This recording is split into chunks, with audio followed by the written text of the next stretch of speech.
알고 있으라. 이래서 주신 것이 아니라 계명을 주신 이유는 그 계명을 지키며 살아가라. 그래서 이 십계명을 우리에게 주셨다라고 말씀을 드렸습니다. 그런데 이 하나님의 계명들을 타락한 인류가 지킬 수 있었느냐? 하나님의 말씀을 온전히 지킬 수 없었다라고 말씀을 드렸죠. 근데 하나님의 이 말씀을 온전히 지키지 못하면 하나님의 진노와 저주를 받을 수밖에 없는 그런 모습이 될 수 있는데, 하나님께서는 우리가 그런 하나님의 진노와 저주를 받지 않을 수 있는 방법을 우리에게 말씀을 하고 계시는데, 이것이 오늘 우리가 살펴보게 되어질 85문, 86문, 87문에 나와 있는 그런 내용들입니다. 우리 신자들의 경우에는 율법을 지키지 못하는 죄를 범했을지라도 그 죄에 대하여 현세와 내세에 하나님의 진노와 저주를 받아 마땅할지라도 그 진노와 저주를 피할 수 있는 길을 하나님께서 예비해 두셨다고 하는 것입니다. 그래서 우리가 이미 살펴보았지만 85문을 먼저 한번 살펴보겠습니다. 함께 읽어볼까요? 우리가 우리 죄를 인하여 하나님께 받을 진노와 저주에서 구해주려고 하나님께서 우리에게 요구하시는 것이 무엇인가? 답도 읽어보겠습니다. 우리가 죄를 인하여 하나님께 마땅히 받을 진노와 저주에서 구해주려고 하나님께서 우리에게 요구하시는 것은 예수 그리스도를 믿는 것과 생명에 이르는 회개와 그리스도가 구원의 유익을 전하시는 모든 외적인 수단들, 말씀, 세례와 성찬, 기도를 성실히 사용할 것을 우리에게 요구하신다. 이 중에서 우리는 지난 시간에 예수 그리스도를 믿는 믿음에 대해서 살펴보았습니다. 예수 그리스도를 믿는 믿음이라는 무엇인가? 86문에서 이렇게 얘기를 했습니다. 읽어보겠습니다. 예수 그리스도를 믿는 믿음은 무엇인가? 예수 그리스도를 믿는 믿음은 그리스도께서 복음 안에서 우리에게 주어질 때 구원을 위해 오직 그리스도만을 우리가 영접하고 의뢰하는 구원의 은혜다.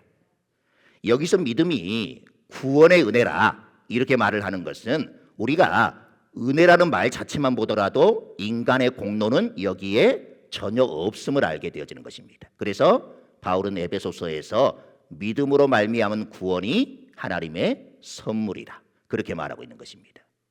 그런데 이 믿음이라는 선물을 어떤 방식을 통해서 주시는가? 바로 예수 그리스도에 대한 복음을 통해 주신다라고 하는 것입니다. 복음의 말씀이 듣는 자들에게 들려져서 그 말씀에 대하여 받아들이고 의뢰하도록 하나님께서 마음속에서 역사하신다라고 하는 것이죠. 본래는 눈이 있어도 보지 못하고 귀가 있어도 듣지 못하는 우리였습니다. 마음이 얼마나 완악한지 굳은 마음과 같았던 것이 바로 우리의 마음이었습니다. 그러나 복음의 말씀이 그 마음을 부드럽게 만든다는 것입니다. 그래서 듣지 못했던 것을 듣게 하시고 보지 못한 것을 보게 해주시는 것이죠.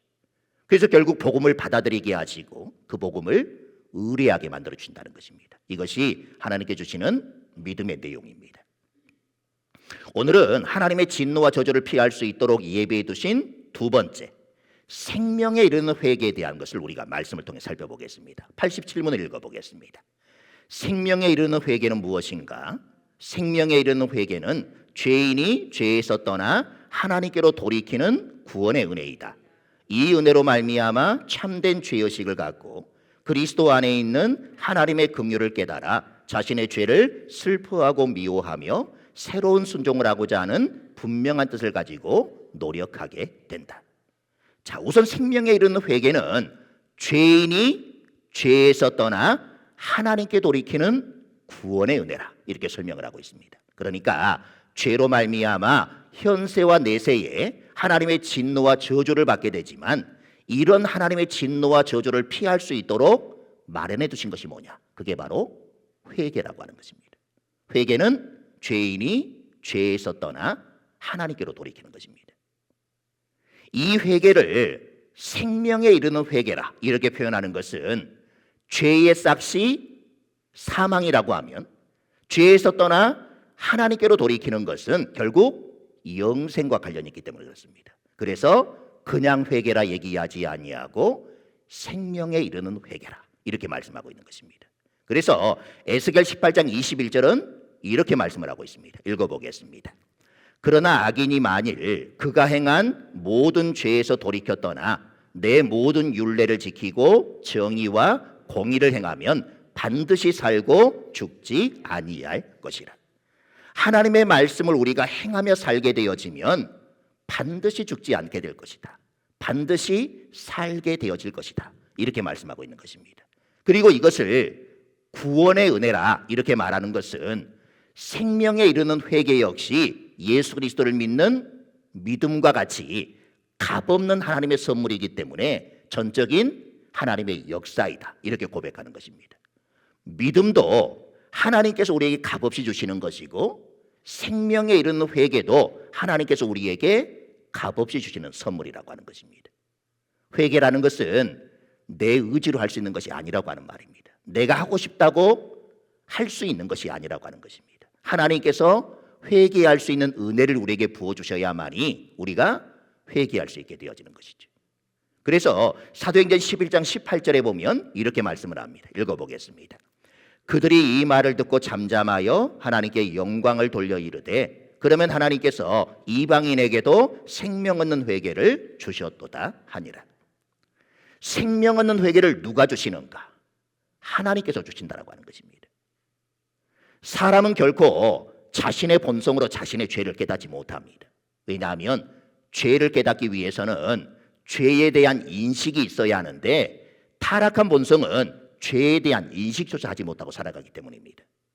물론 일반적인 의미에서 죄를 깨닫고 뉘우치기도 합니다. 그러나 자신의 죄가 하나님 앞에서의 죄이고 하나님 앞에서 자신의 죄인됨을 스스로 깨달을 수 있는 사람은 이 땅에 결코 없다라고 하는 것이죠. 잘못을 알 수는 있습니다. 내가 잘못했구나 이걸 느낄 수는 있는데 그 잘못이 하나님 앞에서 저지른 죄라 이걸 깨닫는 것은 우리의 의지로 할 수 있는 것이 아니라 하나님께서 은혜를 주셔야만이 내가 하나님 앞에서 범죄했구나 이게 깨달아진다라고 하는 것이죠. 그래서 성경은 이렇게 말씀합니다. 로마서 3장 10절 12절의 말씀 읽어보겠습니다. 기록된 바 의인은 없나니 하나도 없으며 깨닫는 자도 없고 하나님을 찾는 자도 없고 다 치우쳐 함께 무익하게 되고 선을 행하는 자 없나니 하나도 없도다. 앞에서도 여러분들에게 말씀을 드렸지만 사람의 마음이 얼마나 완악한지 굳은 마음과 같다는 것입니다. 이 굳은 마음을 스스로 부드럽게 만들 수 있는가? 결코 그럴 수 없다라고 하는 것이죠. 하나님만이 부드럽게 만들 수 있다는 것입니다. 때문에 회개는 하나님의 전적인 은혜의 역사라고 하는 것이죠. 회개는 반드시 죄에서 떠나는 것과 하나님께로 향하는 것이 있어야 합니다. 죄에서 떠나지 않는 것, 하나님께 향하지 않는 것을 회개라고 말할 수 없다라고 하는 것이죠. 그래서 성경은 죄에서 돌이켜야 된다 이렇게 거듭거듭 말씀하는 것입니다. 에스겔 18장 30절을 읽어보겠습니다. 주 여호와의 말씀이니라. 이스라엘 족속아 내가 너희 각 사람이 행한 대로 심판할지라. 너는 돌이켜 회개하고 모든 죄에서 떠날지어다. 그리한즉 그것이 너희에게 죄악의 걸림돌이 되지 아니하니라. 뿐만 아니라 하나님께로 향해야 된다 이렇게 말씀하기도 합니다. 이사야 55장 7절을 읽어보겠습니다. 악인은 그의 길을 불의한 자는 그의 생각을 버리고 여호와께로 돌아오라. 그리하면 그가 긍휼히 여기시리라. 우리 하나님께로 돌아오라. 그가 너그럽게 용서하시리라. 우리가 조금 더 구체적으로 죄에서 떠나기 위해서 우리가 알아야 할 것들이 무엇일까? 또한 하나님께로 향하기 위해서 우리가 행해야 할 것들은 무엇일까? 소리 문답은 이렇게 설명을 하고 있습니다. 죄에서 떠나기 위해서는 참된 죄의식을 가져야 한다 이렇게 말씀하고 있습니다. 또한 그리스도 안에 있는 하나님의 긍휼을 깨달아야 된다 이렇게 말합니다. 나아가 자신의 죄를 슬퍼하고 미워해야 된다 이렇게 말씀합니다. 그런 다음 하나님께로 향하기 위해서 새로운 순종을 하고자 하는 분명한 뜻을 가지고 노력해야 된다 이렇게 말씀을 하고 있습니다. 이제 우리가 하나하나 살펴보겠는데 첫 번째로 참된 죄의식을 가져야 한다는 것입니다. 참된 죄의식이라는 건 무엇일까? 우리가 소요리 문답 전반부에서 살펴보았던 것처럼 죄에 대한 부분을 바르게 인식하는 것입니다. 우리가 다시 한번 정리하면 소요리 문답 13문에 보게 되어지면 우리의 첫 조상들은 창조된 상태 그대로를 유지하며 살았는가? 그렇게 질문을 하는데 하나님께서 주신 자유의지를 가지고 오히려 하나님을 대적하여 범죄함으로 원래 창조된 상태로부터 타락해버렸다고 이야기를 합니다. 그리고 이런 첫 조상들의 타락은 자신들만의 타락이 아니라 모든 인류의 타락을 초래하게 되었는데, 왜냐하면 소열의 문답 16문에 설명하고 있는 것처럼 아담과 맺어진 언약은 아담 자신뿐만 아니라 그의 후손들과도 맺어진 언약이기 때문이다, 이렇게 말합니다. 아담의 혈통인 모든 인류는 아담 안에서 범죄했으며 그의 첫 범죄 안에서 그와 함께 타락했다라고 하는 것입니다. 그리고 그 타락의 결과로 모든 인류가 어떤 상태에 놓이게 되었는가? 죄와 비참함의 상태에 놓이게 되었다. 그렇게 소열의 문답 17문은 설명을 하고 있습니다. 이처럼 참된 죄의식은 우리가 아담 안에서 함께 타락하여 죄인이 되었다는 것을 아는 것입니다. 우리의 죄로 말미암아 비참하게 되었다는 것을 아는 것입니다. 우리 자신의 타락으로 말미암아 하나님과의 교제를 잃어버려 진노와 저주 아래 놓이게 되었다, 이걸 깨닫는 것입니다. 그래서 이 땅에서의 모든 비참함과 죽음 그리고 지옥의 영원한 고통에 놓이게 되었다라는 것을 아는 것이라고 19문은 이야기를 합니다. 그리고 두 번째, 그리스도 안에 있는 하나님의 긍휼을 깨달아야 한다, 이런 내용으로 나아가게 되어지는데, 왜냐하면 참된 죄의식만 가진다고 해서 이 문제를 해결할 수 있는 것이 아니라 그리스도 안에 있는 하나님의 긍휼을 통해서만 죄 문제를 해결할 수 있기 때문에 그렇습니다. 그럼 우리는 하나님께서 죄인에 대하여 얼마나 긍휼을 베풀고 계신지를 알아야 한다는 것입니다. 하나님의 속성을 생각해 보면 하나님은 공의로운 분이시기 때문에, 그리고 모든 것을 아시는 분이시기 때문에 죄에 대하여 당장 진노와 심판을 행하셔야 합니다. 그러나 곧바로 진노하지 아니하시고 곧바로 심판하지 않으십니다.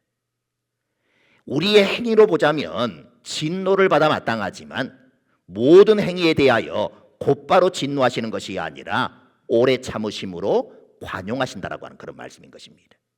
그런데 하나님의 이 긍휼은 반드시 그리스도 안에 있는 긍휼이 되어야 한다는 것입니다. 그리스도 밖에 있는 긍휼은 진노의 그릇에 대하여 오래 참으심으로 관용하시는 것밖에 없습니다. 다시 말해 때가 되어지면 그 긍휼을 거둬가신다라고 하는 것입니다.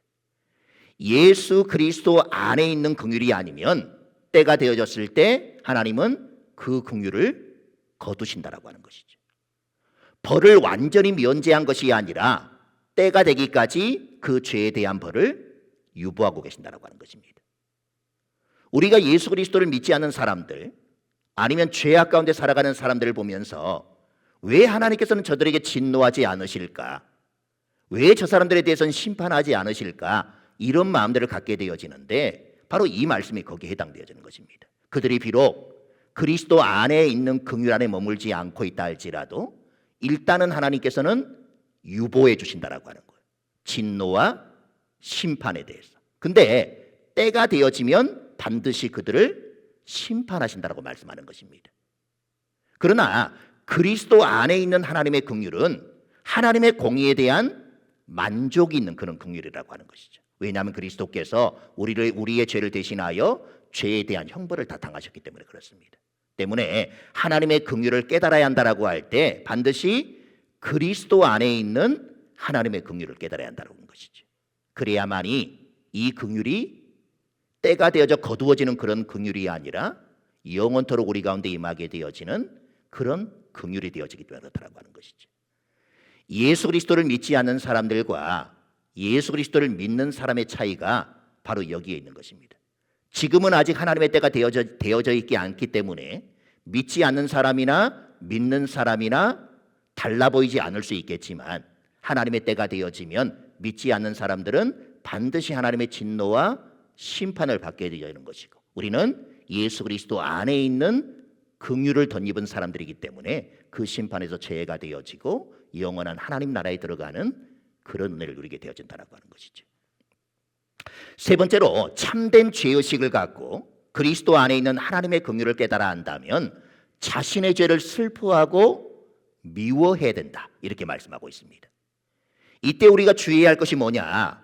죄에 대한 슬픔이 죄의 결과에 대한 슬픔이 되어서는 안 된다는 것입니다. 다시 말해 죄에 대한 형벌 대 형벌에 대한 두려움 때문에 슬퍼하는 것이 아니라 죄 자체를 슬퍼해야 된다고 하는 것이죠. 그리고 그 죄에 대하여 미워할 수 있어야 한다고 하는 것입니다. 왜 죄를 슬퍼해야 하는가? 죄는 하나님의 거룩한 속성과는 반대되는 것이기 때문에 그렇습니다. 죄는 하나님을 거역하는 것이기 때문입니다. 죄는 하나님의 권위를 거스르는 것이기 때문입니다. 그가 우리에게 주신 거룩한 율법을 어기고 하나님의 선하신 은혜를 저버리게 만드는 것이 바로 이 죄이기 때문에 그렇습니다. 오늘날 현대 교회가 값없는 하나님의 은혜를 강조함으로 하나님의 사랑을 강조하고 무엇이든지 용납하시는 것처럼 말하는, 그래서 회개의 필요성을 등한시하는 그런 시대를 우리가 살고 있습니다. 그러나 세례 요한을 통해 말씀하시고 예수 그리스도께서 공생애를 시작하시면서 친히 말씀하신 바를 우리는 결코 놓쳐서는 안 됩니다. 회개하라, 천국이 가까이 왔느니라. 그래서 우리는 항상 회개 자리에 머물러 있어야 하는 것이고 하나님의 긍휼 안에 머무는 그런 심령들이 되어서 죄를 미워하고 죄를 슬퍼할 수 있는 그런 마음이 된다는 것입니다. 죄에 대한 결과 때문에 슬퍼하거나 미워하는 것이 아니라 죄 자체를 미워하고 죄 자체를 슬퍼할 수 있어야 한다고 하는 것이죠. 그리고 네 번째로 죄를 슬퍼하고 미워하는 정도만 있어서는 안 되고 참된 회개란 하나님께로 향하기 위해서 새로운 순종을 하고자 하는 분명한 뜻을 가지고 노력해야 된다, 이렇게 말씀을 하고 있습니다. 왜냐하면 세례 요한의 경우 회개하라, 천국이 가까이 왔다 이렇게만 말하는 것이 아니라 회개에 합당한 열매를 맺어야 한다, 이렇게 우리에게 말씀하고 있기 때문입니다. 참된 회개는 죄인이 죄에서 떠나는 것입니다. 그러나 단지 떠나는 것만 있어서는 안 되고 하나님께로 돌이킬 수 있어야 한다고 하는 것이죠. 하나님을 향해 돌아서는 것입니다. 그리고 하나님을 향해 나아가는 것입니다. 그런데 소요리 문답은 이 순종에 대하여서 새로운 순종이라 이렇게 표현을 합니다. 복음에 대한 순종이라 이렇게 말할 수도 있음에도 이것을 왜 새로운 순종이라 이렇게 말하는 것일까? 로마서 7장 6절을 읽어보겠습니다. 이제는 우리가 얽매였던 것에 대하여 죽었으므로 율법에서 벗어났으니 이러므로 우리가 영의 새로운 것으로 섬길 것이요 율법 조문의 묵은 것으로 아니할지니라.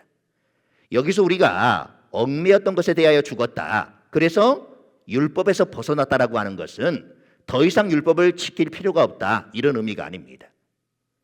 율법에 얽매였던 것에 대하여 죽었다라고 하는 것은 한마디로 더 이상 율법으로 정죄받는 일은 없게 되었다, 이런 의미인 것입니다. 그렇기 때문에 영의 새로운 것을 섬길 수 있는 자가 되었다, 이렇게 말씀하는 것입니다.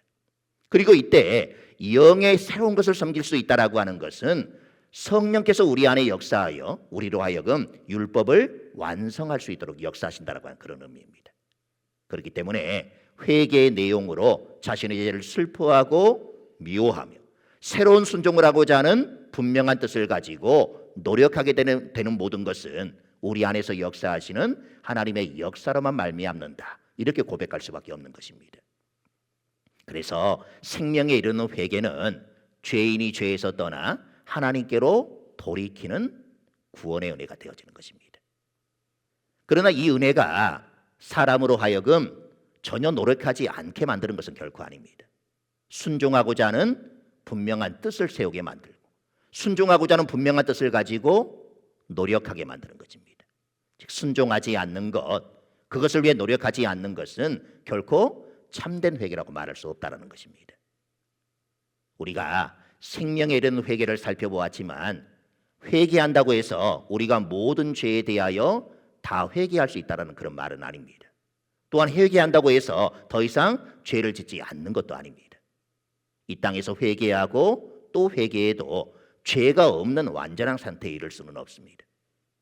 그 말을 바꾸어 말하면 죄를 짓지 않고 살 수 있는 사람은 이 땅에 아무도 없다라고 하는 것입니다. 우리는 우리가 개인적이든 아니면 세상적이든 종말에 이르게 되어지면 더 이상 죄를 짓지 않는 그런 상태에 이르게 됩니다. 그리고 영화로운 단계로 나아가게 되는 것이죠. 그때까지 죄를 지을 수밖에 없는 그런 연약함이 있지만, 그리고 단지 연약함만 있는 것이 아니라 우리의 부패한 본성으로 말미암아 어떤 죄에 대해서는 죄를 즐겨하기까지 하지만 하나님께서 죄를 미워하신다라는 그 사실을 우리는 잊지 말아야 합니다. 거룩하신 하나님과 죄가 함께할 수는 없기 때문에 그렇습니다. 그렇기 때문에 죄에서 떠나야 합니다. 하나님께로 돌이켜야 합니다. 하나님이 미워하시는 죄가 무엇인지를 인식하고 그리스도 안에 있는 하나님의 긍휼을 바라보면서 자신의 죄를 슬퍼하고 미워하며 새로운 순종을 하고자 하는 분명한 뜻을 가지고 하나님의 모든 말씀에 순종하기 위해서야 한다는 것입니다. 이런 회개가 우리로 하여금 하나님의 진노와 저주를 피하게 할 뿐만 아니라 우리로 하여금 더욱 생명에 이르도록 만들어주는 것입니다. 때문에 말씀 앞에서 늘 자신을 돌아보면서 완전에 이르기까지는 우리는 자신을 말씀 앞에 날마다 살펴보며 회개하는 삶을 살아갈 수 있어야 하는 것입니다. 우리는 하나님의 말씀을 온전히 다 지킬 수 없기에 하나님의 진노와 저주를 받아 마땅한 그런 존재이지만 하나님께서는 우리로 하여금 진노와 저주에서 피할 수 있는 길을 열어주셨는데, 첫 번째가 예수 그리스도를 믿는 것이라 말씀하고, 두 번째가 생명에 이르는 회개가 있어야 된다, 이렇게 말씀하는 것입니다.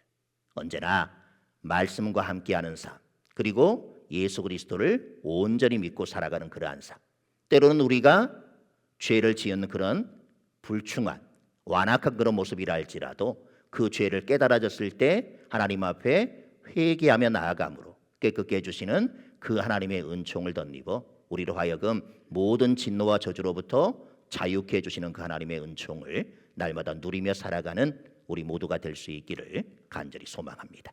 기도하겠습니다. 하나님,